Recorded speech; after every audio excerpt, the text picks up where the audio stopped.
sọ̀rọ̀ náà. Ẹlẹ́dẹ̀ ni wọ́n.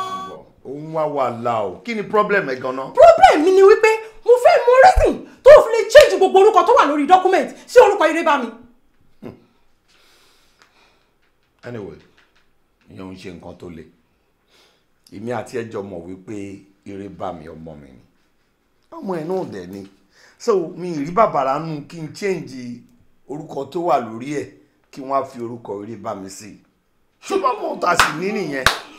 Lẹ́nu ẹ̀ abẹ́ ẹ̀ máa gbọ́ jọ ṣé ìyá alájàbọ̀ pálákù ẹ̀ ló ṣiṣẹ́ tó ń jẹ sílẹ̀ ni tó fi ní God láti lè change gbogbo orúkọ tó wà lórí property bàbá mi sí orúkọ ọmọ ẹ̀ ìwọ òrógùn olókùn.